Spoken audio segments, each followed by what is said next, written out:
నీకు సరివాడు, నీతో 7 అడుగులు వేస్తాడు.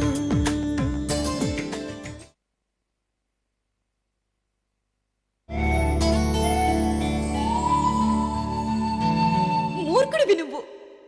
ప్రేమించడం మూర్ఖత్వం అయితే జీవితాంతం మూర్ఖుడిగా ఉండడానికే ఇష్టపడతాను.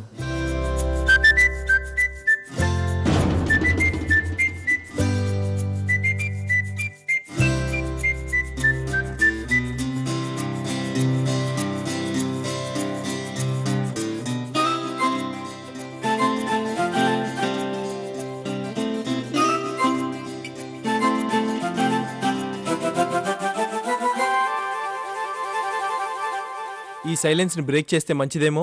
చెప్పు. నువ్వే చెప్పాలి. ఏం చెప్పాలి? నేను దేని గురించి మాట్లాడుతున్నానో నీకు తెలుసు. నా నుంచి సమాధానం రాదని నీకు తెలుసు. కానీ చెప్పి తీరాలి. సమయం వచ్చినప్పుడు తప్పకుండా చెప్తాను. చావటానికి కూడా సిద్ధపడిపోయావు. ఇంకా ఎప్పుడొస్తుందిరా సమయం? తెలీదు. నేను వెయిటింగ్లో ఉన్నాను. తప్పు చేస్తున్నావు నందు. ఎవడికి వాడు చేసేదే రైట్. అయితే ఆ అమ్మాయి ఎవరనేది చెప్పనంటావు. అర్థమైందిగా. ఎందుకు చెప్పావు? నన్ను లవ్ చేస్తున్నానని ఇంకా అమ్మాయి చెప్పలేదు. అలాంటిది నీకు అవసరమా? ఎవడైనా దొరకందే కావాలనుకుంటాడు. నేను అంతే. మూర్ఖుడివిరా నువ్వు. తను కూడా హాస్పిటల్లో ఇదే మాట అందిరా.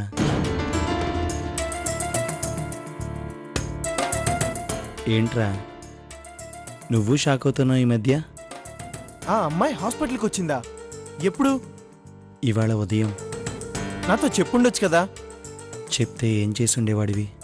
నేను మాట్లాడేవాణ్ణి. నువ్వు అమ్మాయిలతో? నువ్వు చావటానికి సిద్ధపడ్డావుగా, మాట్లాడక చస్తానా?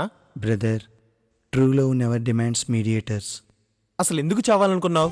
నాకు ఆ అమ్మాయి దక్కదని. మరి ఇప్పుడు నమ్మకం ఉందా? ఉదయం ఆ అమ్మాయి హాస్పిటల్కి వచ్చిన తర్వాత కాస్త ఆశ కలిగింది. ఆ అమ్మాయి దక్కకపోతే ఏం చేస్తావు? చచ్చిపోతాను బ్రదర్.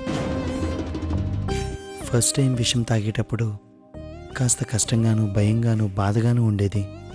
ఆల్రెడీ ప్రాక్టీస్ అయింది కదా. నెక్స్ట్ టైం అటెంప్ట్ చేయవలసి వస్తే టార్గెట్ మిస్ అవ్వదు. ష్యూర్.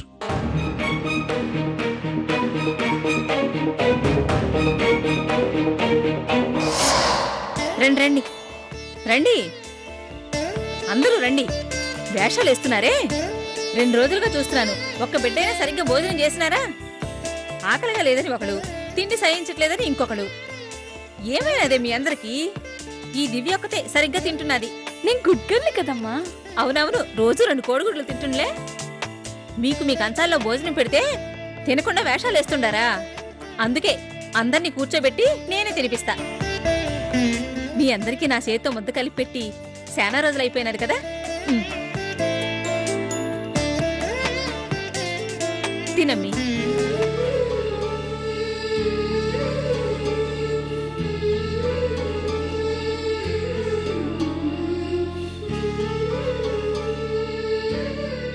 ఇక్కడ ఓ వేప చెట్టు ఉండేది. పెద్దమ్మి చిన్నబిడ్డగా ఉండేటప్పుడు వేప చెట్టుకు ఉయ్యాల కట్టి కూర్చోబెట్టి ముద్ద తినిపిస్తే గాని తినేది కాదు. చిన్నప్పుడు ఎంత ఏడిపించేదో తెలుసా ఇది? ఆ తర్వాత ఎదగంగా ఎదగంగా ఎంత అనుకోవైపోయినాదో బిడ్డ. మీరేమైనా అనుకోండి, పెద్దమ్మిలాగా మీరెవ్వరూ ఉండరు.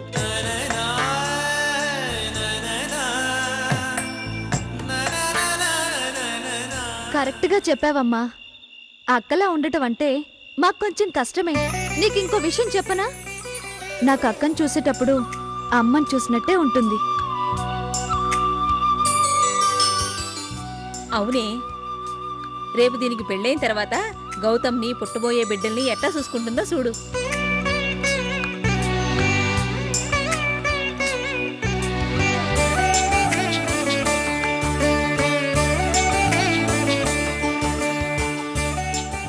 పెద్దమ్మి, ఇదిగో తిను.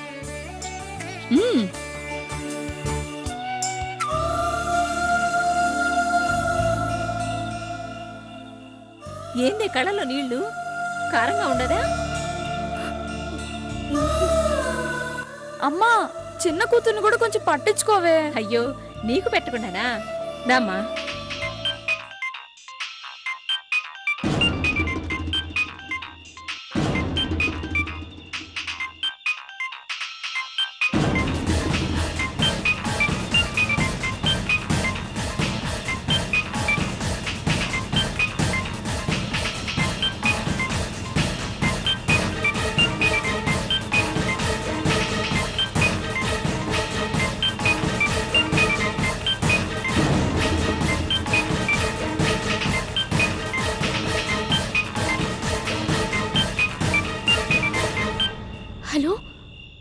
హాయ్. ఎందుకు ఫోన్ చేశారు ఇప్పుడు? మీ అక్కతో మాట్లాడాలి. తనన్నీ మర్చిపోమని చెప్పింది కదా, ఎందుకు మళ్ళీ ఫోన్ చేశావు? వదిలేయ్. ఇదిగో మీ అక్క చెప్తేనే నేను మర్చిపోలేదు. నువ్వు చెప్తే వింటానా? It's not fair. నువ్వు చిన్నపిల్లవి. నీకెందుకైనా మా మధ్యలో గొడవల గురించి మేం తేల్చుకుంటాం. ముందు మీనాక్షి ఫోన్ ఇవ్వు. ప్లీజ్ నందు, చెప్పేది విను. ఇప్పుడు ఇంట్లో అందరూ ఉన్నారు, నేనే తర్వాత ఫోన్ చేయిస్తాను.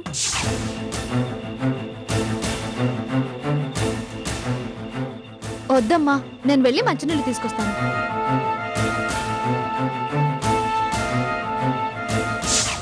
ష్యూర్గా నేనే మాట్లాడిస్తాను. ప్రస్తుతానికి వదిలే.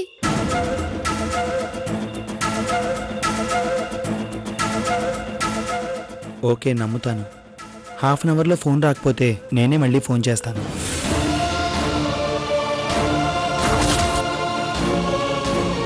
ఓకే.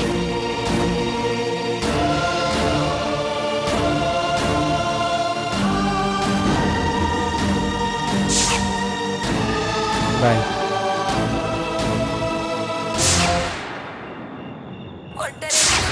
ఒంటిగుంటే వదిలిపోడు గంటు చీమలాగా నన్ను కుట్టినాడు.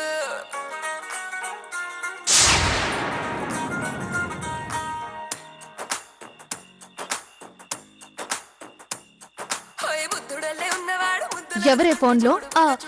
నా ఫ్రెండ్ ప్రియాంక ఉంది కదా, తనే నా కోసం ఎఫ్ఎం రేడియోలో రామయ్య వస్తావయ్య సాంగ్ డెడికేట్ చేసిందంట. వింటున్నాను. ఏయ్, వేషాలేకు. చెప్పు, ఎవరితో మాట్లాడుతున్నావు? అరే, పాటలు వింటుంటే వేషాలంటావేంటి? ఫోన్ ఇలా ఇవ్వు.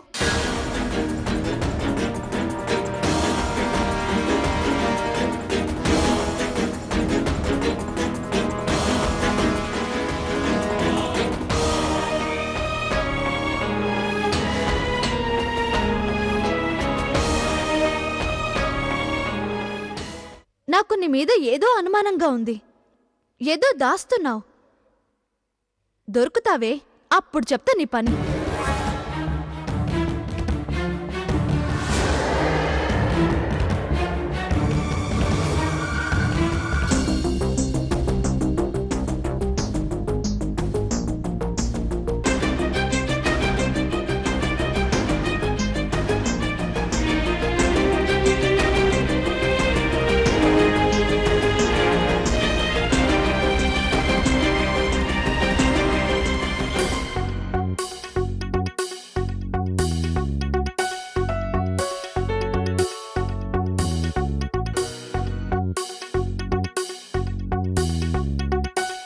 Good morning Pardhu. Good morning.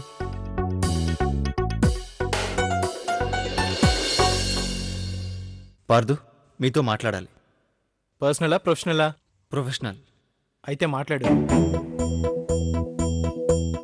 మీతో కొంచెం పర్సనల్గా మాట్లాడాలి. శరత్ నా పిఏనేగా, అతనికి తెలియదేముంది. ప్రొఫెషనల్ మ్యాటర్స్ అన్ని ఓపెన్గానే మాట్లాడుకుందాం. చెప్పు. వరుదిని రిజగ్నేషన్ లెటర్ ఇచ్చిందంటగా, అది యాక్సెప్ట్ చేశారా? చేయాలి కదా. ప్లీజ్ అది యాక్సెప్ట్ చేయకండి. ఎందుకు చేయకూడదు?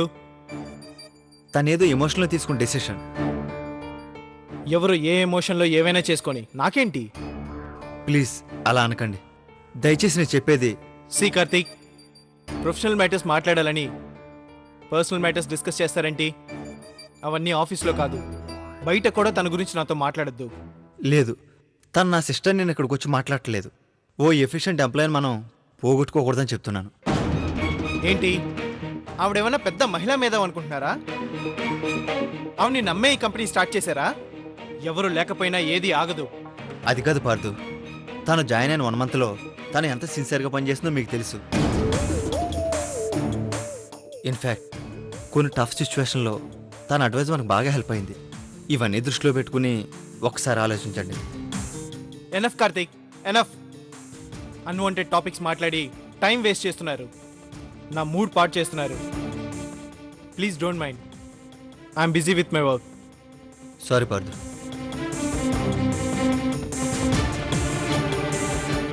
సార్, వరుదిని రిజిగ్నేషన్ లెటర్ మీద మీరు సైన్ చేసి ఇస్తే అకౌంట్స్ డిపార్ట్మెంట్కి పంపిస్తాను సార్. ఆవిడ సెటిల్మెంట్ అమౌంట్ సెటిల్ చేసేయచ్చు. తీసుకురా. Okay sir.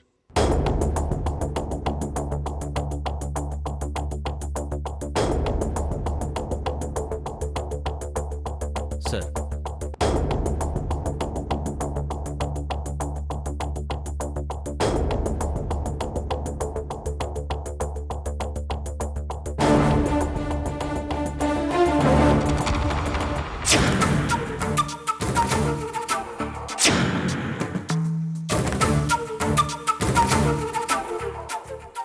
శరత్, సార్. ఓ 10 నిమిషాలు బయట వెయిట్ చేయి. Okay sir.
నాకెందుకు అబద్ధం చెప్పినట్టు? Something is wrong. వాళ్ళ ఇంటికి వెళ్తే క్లియర్గా తెలుస్తుంది. Yes yes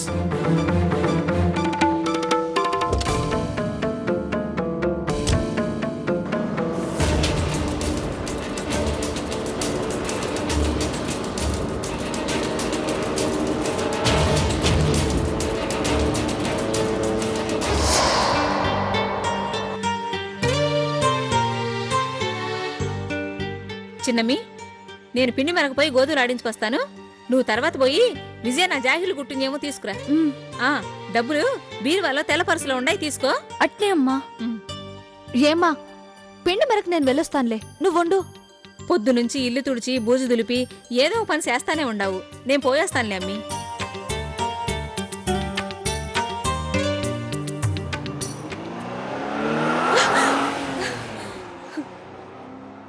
ఎవడీడు? చావడానికి వెళ్తున్నాడా, చంపడానికి వెళ్తున్నాడా? అక్క, అక్కడ బట్టల క్లిప్స్ ఉంటాయి, తీసుకురా.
ఏంటే వీడు సునామీలా దూసుకొచ్చాడు, సైలెంట్గా తిరిగి వెళ్ళిపోయాడు.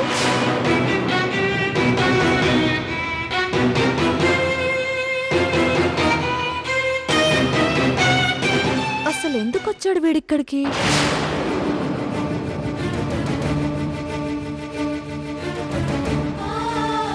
చేతిలో ఏవో పేపర్స్ కూడా ఉన్నాయి. చూస్తే ఏదో పెద్ద గొడవ చేయడానికి వచ్చినట్టున్నాడు. ఏం మాట్లాడకుండా తిరిగి వెళ్ళిపోయాడేంటి?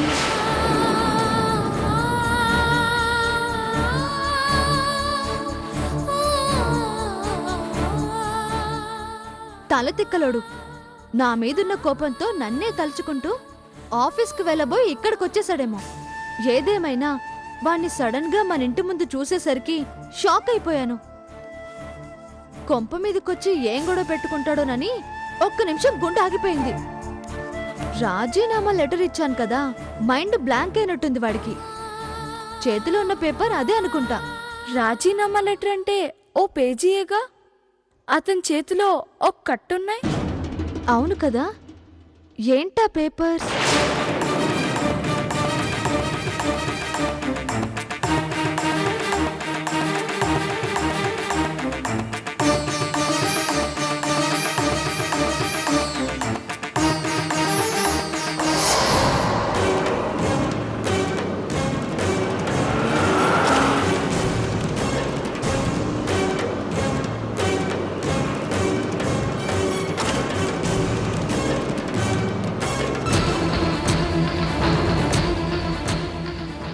పార్దు ఎందుకు వచ్చినట్టు? 100% పార్దుకి డౌట్ వచ్చేసింది.